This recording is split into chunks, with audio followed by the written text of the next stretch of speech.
Muito boa noite. Que Deus e paz do Senhor Jesus continue em nosso coração, em nossas mentes, e que possa nos acompanhar nessa viagem de reflexões sobre o Evangelho de Marcos.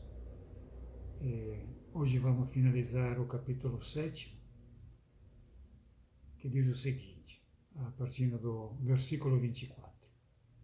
Saindo dali, fora para o território de Tiro. Entrou numa casa e não queria que ninguém soubesse, mas não conseguia permanecer oculto, pois logo em seguida, uma mulher cuja filha tinha um espírito impuro ouviu falar dele, veio e atirou-se aos seus pés. A mulher era grega, cirofenícia de nascimento. Ele rogava que expulsasse o demônio para fora de sua filha. Ele dizia: deixa que primeiro os filhos se saciem, porque não é bom tirar o pão dos filhos e atirá-lo aos cachorrinhos. Mas ela, respondendo, disse: é verdade, Senhor, mas também os cachorrinhos comem debaixo da mesa as migalhas dos filhos. E ele disse: pelo que disseste, vai, o demônio saiu da tua filha. Ela voltou para casa e encontrou a criança tirada sobre a cama, e o demônio tinha ido embora. Saindo de novo do território de Tiro, seguiu em direção do mar da Galileia, passando por Sidônia e atravessando a região da Decápolis. Trouxeram-lhe um surdo que gaguejava e rogava-lhe pusesse as mãos sobre ele. Levando-o a sós para longe da multidão, colocou os dedos nas orelhas dele e com saliva tocou-lhe a língua. Depois, levantando os olhos para o céu, gemeu e disse: Efatá, que quer dizer, abre-te. Imediatamente abriram-se-lhe os ouvidos e a língua se lhe desprendeu, quanto mais e falava corretamente.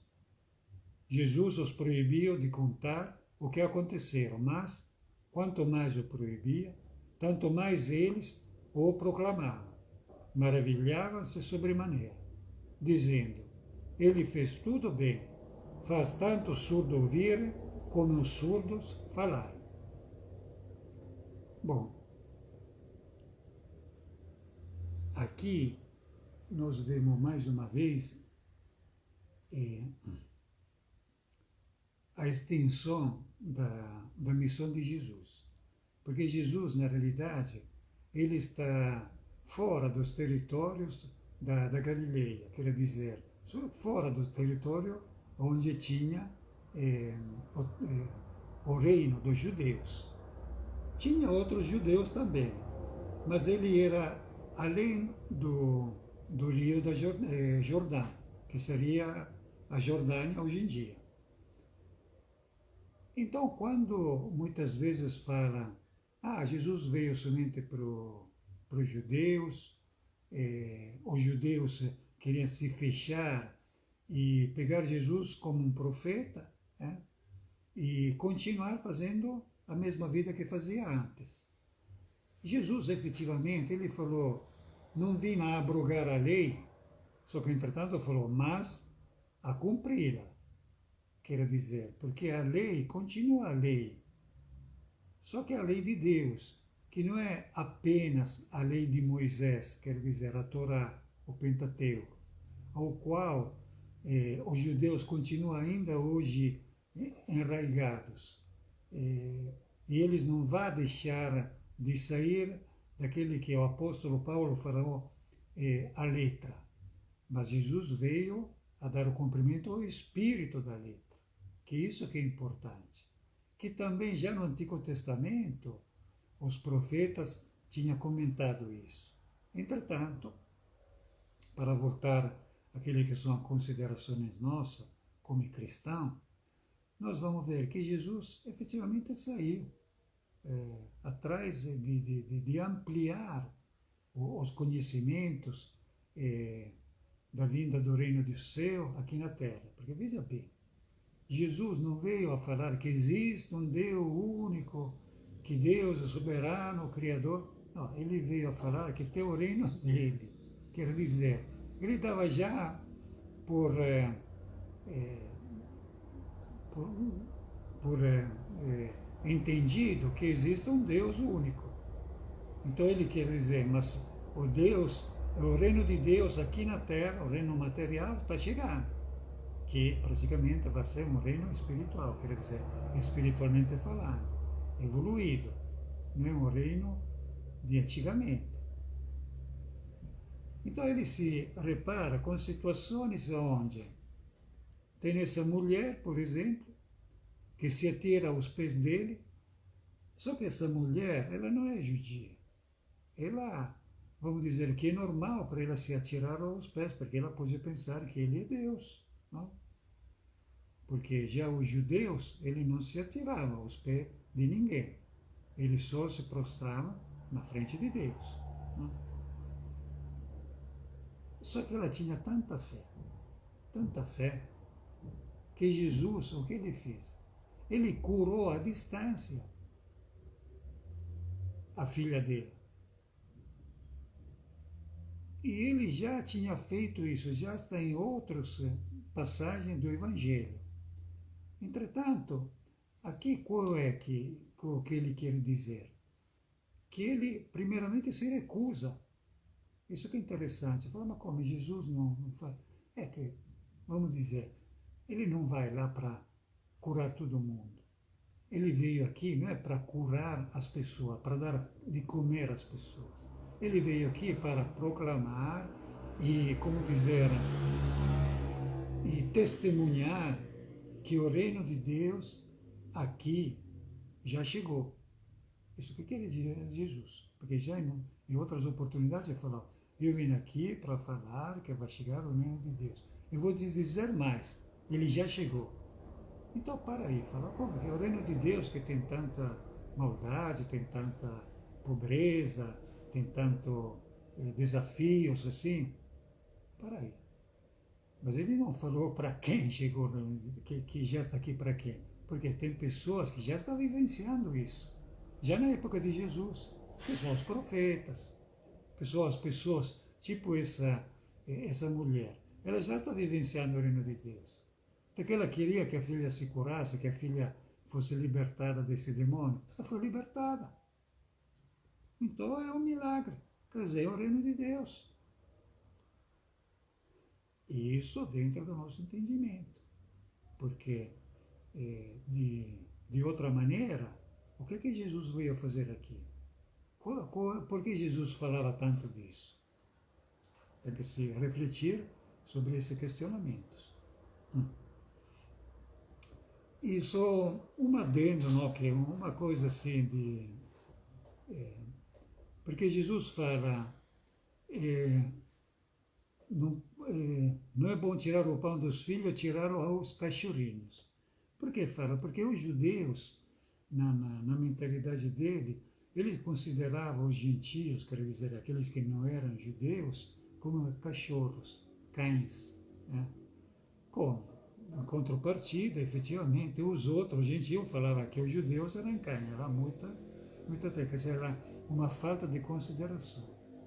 Mas é interessante falar que, na realidade, na Torá, no Pentateuco de Moisés, tinha um ensinamento que falava que os judeus tinham que tratar muito bem os estrangeiros e dar todas as oportunidades e o exemplo para que os estrangeiros, que seria o gentio, ele virasse judeu, que ele se convertisse na época. Quer dizer, isso está já na Torá, entre as linhas. Então, uma coisa, entre as linhas está escrito aí.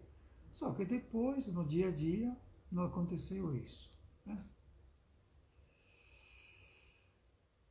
Bom, depois temos a outra coisa muito marcante, que Jesus, então nós temos um exemplo, que Jesus cura a distância, quer dizer, nem vai haver a filha, como nós vimos no caso da Talitá, que ele foi na casa e falou, Talitá cum, quer dizer, menina, levanta, né?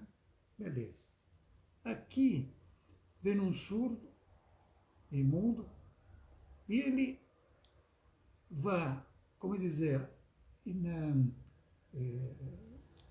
sozinho com ele, vai na intimidade com ele. Que também vai dizer, bom, então como vai saber o que ele estava fazendo Jesus se ele foi longe da multidão? Mas deve ter explicado, ou de qualquer forma, os discípulos podem ter seguido Jesus. Aqui não está explicado. Tudo bem. Só que Jesus vai lá e coloca o dedo dentro dos ouvidos dele. Vai abrir a boca e numa outra tradução, que é aquela dos coptos, ele está escrito que ele cuspiu na boca do muro. De qualquer forma, ele, como está explicado aqui, ele fez uma ação material. Agora, nós não sabemos porquê. Jesus não deu explicações. Mas isso é para nós dizermos que muitas vezes nós pensamos, Jesus fazia isso, aquilo, não? Nós vamos pedir porque Jesus faça. Só que Jesus aqui está demonstrando que precisa também de uma ação material para a cura. Por exemplo, na doutrina espírita, nós sabemos que com o passe a gente cura muita coisa, ajuda e faz assim chamados milagres. Entretanto, nós sempre falamos, vai do médico, toma o remédio, quer dizer, faça a sua parte. Porque senão vamos fechando todos os hospitais, vamos aposentando todos os médicos, vamos fechar a faculdade de medicina. Não, muito pelo contrário. Isso aqui é um bem de Deus. Isso aqui precisa ter médico, precisa ter hospitais, precisa ter remédio, sem dúvida. Agora, dentro disso, vamos também ter um tratamento espiritual. Vamos ter também uma cura espiritual. Isso ajuda. Como falava Jesus, vinde a mim que vos aliviarei. Mas tem que vir a mim. E nesse caso, primeiro a pessoa cuida da parte material, dentro dos conhecimentos que nós temos, graças a Deus. Aí, enquanto isso, vá acompanhando também com uma assistência espiritual. Beleza. Isso que nós podemos entender que Jesus exemplificou para nós. Bom, também Jesus continua proibindo, mas todo mundo vai fazer a maior propaganda para ele. Vamos começar o capítulo 8. Naqueles dias, novamente, uma grande multidão se ajuntou e não tinha o que comer. Por isso, ele chamou os discípulos e disse-lhes, tenho compaixão da multidão, porque já faz 3 dias que está comigo e não tem o que comer. Se os mandarem jejum para casa, desfalecerão pelo caminho, pois muitos vieram de longe. Seus discípulos lhes responderam, como poderia alguém aqui, num deserto, saciar com pão a tanta gente? Ele perguntou, quantos pães tendes? Responderam, 7. Mandou que a multidão sentasse pelo chão, e tomando os 7 pães, deu graças, partiu e deu-os aos discípulos, para que eles os distribuíssem. E eles os distribuíram à multidão. Tinha ainda alguns peixinhos. Depois de os ter abençoado, mandou que os distribuíssem também. Eles comeram e ficaram saciados. Dos pedaços que sobraram, recolheram 7 cestos. E eram cerca de 4.000. E então os despediu. Imediatamente, subindo para o barco com os seus discípulos, partiu para a região de Dalmanuta. Percebe a diferença entre a primeira distribuição de pão e a segunda? Nós sabemos que Jesus fez muitas vezes, sempre as mesmas, repetiu muitas coisas. Entretanto, nós temos somente uma transfiguração, temos somente um sermão do monte, que na realidade são 2, porque depois outra é da planície, não? Aqui muita gente fala que é o mesmo. Mas aqui tem 2 multiplicações de pães, por quê? Porque a primeira foi feita onde? Na Galileia, com os judeus. E aqui foi feita onde? Num deserto, numa região de gentios. E por que isso? Quer dizer, por que isso? Nós que estamos a se refletindo. Por quê? Porque na outra ele mandou assentar as pessoas na, na erva e que foram colocados em grupos. Se lembra que na outra vez nós comentamos até isso? Em grupo de 100 e de 100, de 50 e de 100. Que era o quê?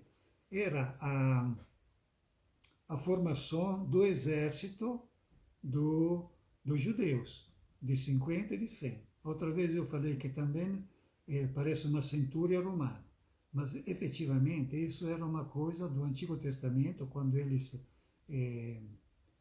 estavam caminhando do Egito para a Terra Prometida, eles caminhavam com esse esquema. E aqui ele não manda fazer isso, porque não eram judeus. Também nem tinha a erva, porque estavam no deserto.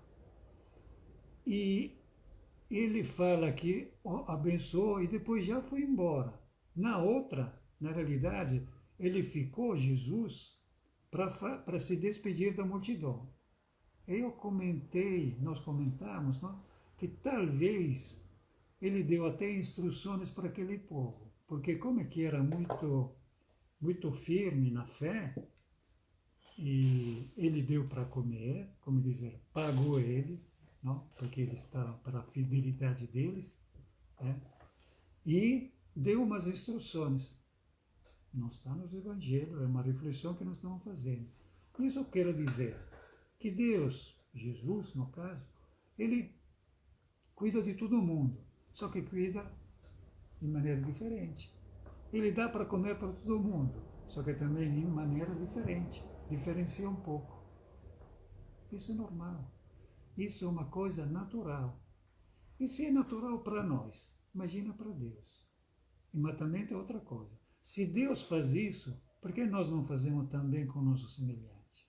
Que vamos a ver, o cara é da nossa igreja, o cara é da outra igreja, o cara não tem igreja, o cara está indo na igreja.